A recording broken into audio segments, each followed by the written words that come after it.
አትስጉ። ኤአይ ሰውን አይተካም ማለት በተወሰነ ደረጃ እንትን ሊል ይችላል።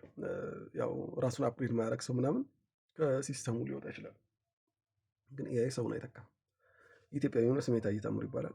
አይደለም ሰውን እንደዚህ አሁን ለምሳሌ ቢም ሞቷል ምናምን የሚሉ ሰዎች አሉ። ቢም ምን ይሰራል? ኤአይ እኮ አሁን እያመጣ ያለው ነገር በጣም የተለየ ነገር ነው ምናምን የሚሉ ሰዎች አሉ። እውነት ነው። ኤአይ በጣም ዲስራፕቲቭ ነው። በጣም ዲስራፕት ያደርጋል ምናምን።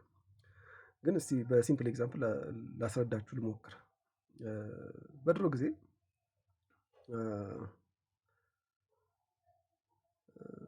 ቴክኒካል ቴብል ላይ አርክቴክቶች፣ ኢንጂነሮች፣ ድራፍት ፐርሰኖች ምናምንና ዲዛይን ይሰራሉ። እና ዲዛይን በሚሰሩ ሰዓት ኮሚኒኬት የሚያደርጉበት ኮሚኒኬሽን ፓርቷን የማነሳበት ምክንያት አለኝ። ኮሚኒኬት የሚያደርጉበት ስታንዳርዶች ነበሩ። እነዛ ስታንዳርዶች ሲል እኛ አውቶካድ ሰልጥነን ወደ ስራ ስንገባ እነዛ ስታንዳርዶች ወደ አውቶካድም ተገልብጠው መጥተው ነበር። ይህ እውነታው ማለት በቃ ቢምንም ልክ እንደዛ አስቡት። ኮሚኒኬት ማድረጊያው መንገድ ቢልዲንግ ኢንፎርሜሽን በሞዴል ሆነ እንጂ እንደ ድሮ ከቱዲ ተወጣ እንጂ ስቲል እኮ ቢም ላይ ለምሳሌ አሪካድም ሪቪትም ብትወስዱት ሀች ወልሃች ነው። በቃ አንድ አይነት ነው። ስቲል እዛን ጊዜ በእጅ የሚሰራው አይነት ነው። ስለዚህ እንትን አያስብልም ማለት ነው። ዝም ብሎ ተነስቶ አይተካም ማለት ነው። ኢቭን ተዉትና የዛን ጊዜውን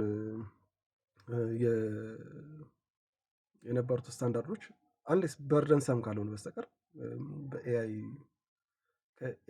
በኤአይ ወርክፍሎ ጊዜ አይወጡም። በርደን ሰም ካልሆነ በስተቀር ማለት ነው።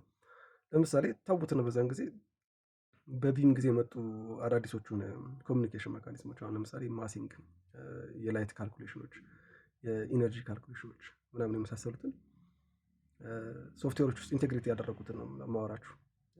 የፌኔስትሬሽን ካልኩሌሽኖች እነዚህ በሙሉ ዝም ብለው ተነስቶ የሚጣሉ ነገሮች አይደሉም። ኤአይ ስለመጣ ተነስቶ የሚጣሉ ነገሮች አይደሉም ማለት ነው። ስለዚህ ኤአይ ዙሪያ ወርክፍሎች ኢንቴግሬት ሊያደርጉ ይችላሉ እንጂ እነዚህ ስታንዳርድ ካልኩሌሽኖች ወይ ደግሞ የዲዛይን ኳሊቲ መለኪያዎች፣ የኮሚኒኬሽን ኳሊቲዎች ዝም ብሎ ተነስቶ የሚጣሉ ነገሮች አይደሉም ማለት ነው። በአጭሩ ላይ የፈለግኩት ምንድነው? አትስኩ።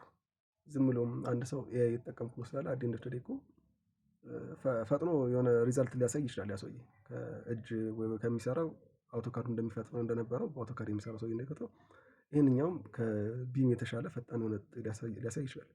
ግን እነዛ የወርክ ፍሎዎች አሁን ለምሳሌ ኮንሴፕት መስራት፣ ስኬማቲክ ዲዛይን ሰርቶ ከዛ ወደ ፕሪሊሚናሪ አጸድቆ ምናምን እነዚህ ፕሮሰሶች ዝም ብለው የሚጣሉ ፕሮሰሶች አይደሉም።